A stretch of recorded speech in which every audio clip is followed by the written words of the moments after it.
So it's no surprise that a lot of our food supply today is sprayed with pesticides, but the question is, how do we get it off? Now, this is organic spring mix here. It says that it's triple washed and it's organic. A lot of people think organic is not sprayed with pesticides. That is false.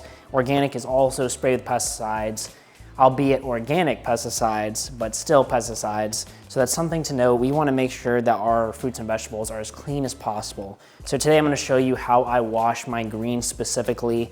Cleaning greens is very easy, but I highly recommend, even if it says triple washed, you really don't know how they're washing these vegetables. So we want to make sure to get all the junk, all the gunk off of it, so that way we can fill our bodies with the healthiest food possible. So let's get started cleaning these greens, and like I said, it's pretty simple. First step you're gonna wanna do is grab a bowl. So we have the bowl with the lettuce in it. Now what we wanna do is fill this with water. I like to use reverse osmosis water. I don't like to use typical tap water because, again, tap water can be contaminated with pesticides, heavy metals. Also, some of the water treatment plants put chemicals in their water. So I like to avoid tap water when cleaning fruits and vegetables. So what I'll do is I'll take about a few of these containers worth of water, put it in the bowl just so it's covering all the lettuce.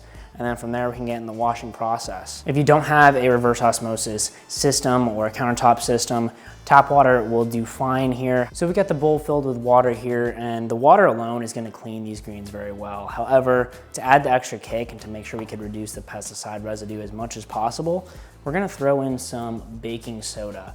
Now you can use any sort of brand of baking soda, whatever the cheapest one is, Arm & Hammer. They're all kind of the same as long as the only ingredient is sodium bicarbonate. Baking soda is actually one of the cleanest and most effective ways to reduce the pesticide load on any fruits or vegetables. When you pour baking soda in a water solution with your fruits or vegetables, it creates an alkaline environment. Pesticides are acidic in nature, so this means they don't thrive very well in an alkaline environment, and that means that they get broken down pretty well. So when we put baking soda in this bowl to wash these greens, it's gonna basically break down any of those pesticides that could be on the greens, and albeit, even though we're doing all the washing and we're doing the baking soda wash, 100% of the pesticides are not gonna be removed all the time, and there's only so much we can do on our side. However, this is gonna drastically reduce the amount of pesticides that we have on these greens after we wash them. So all I like to do is I'll just kind of sprinkle a little bit through the top. You don't need much. After we sprinkle, we're gonna mix it with a spoon, just kind of agitate it through the water. And all we're gonna do is let this sit on the counter for around 10 minutes or so. And that's all you need. You only need 10 to 12 minutes. I'm gonna set my timer here. So the lettuce has been sitting for 10 minutes and it's ready to be taken out. Now a lot of people make the mistake and pour it out like this.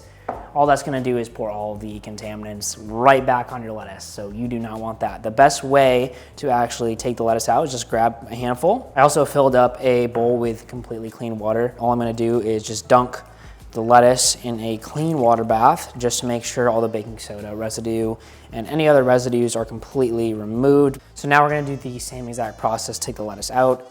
I usually like to have a clean cutting board nearby where I'll just put the lettuce. Now the final and most important step is we're gonna dry it as good as we can. Now, there's a few ways you can do this. I like to use an all natural, 100% organic cotton towel to dry the leaves. Now we do this because when we put it in the fridge, we don't want the lettuce to wilt.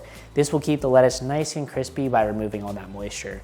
So what I'm gonna do right now is just lay out the towel on the counter, and then we're just gonna take the lettuce, trying to shake off as much water as we can. The best way to do this is kind of spread it out on the towel. Now you can also do this with a salad spinner. I like to use the organic cotton towels. I just like to limit as much plastic use as much as possible. So this is one of the best ways I've found to do it. So now the lettuce is clean, the lettuce is dry, it's ready for storage. Now how you store it is super important to prevent it from wilting in the fridge. What you wanna do is grab a nice clean bowl, make sure it's nice and dry on the inside. This bowl on the outside is a little wet, but as long as the inside is dry, you're good. You're also gonna wanna grab, I use organic cotton towels, but you can use any sort of kitchen towel to do this. All you wanna do is lay the towel in the bowl like this, kinda create a little divot there. And then the final step is you're gonna wrap the towel over the top. So that way, the finished product should look just like this. So you'll have the towel wrapped on the top, towel wrapped on the bottom. You don't necessarily need to put a cover on this in the fridge because the towel is protecting the lettuce, but this will keep your lettuce fresh, clean, and delicious for weeks to come, as long as you replace the towel every so often, just to make sure that you have a new towel to soak up any of the excess moisture. So that's the process. This lettuce is ready to eat. Keep in mind, you can also use the same baking soda wash to clean other fruits and vegetables. Just soak them for around 10 to 15 minutes and they should be good to go. If you found this helpful, please consider subscribing. I make content on health, wellness, and becoming the healthiest version of yourself. With that said, I'll see you guys in the next video.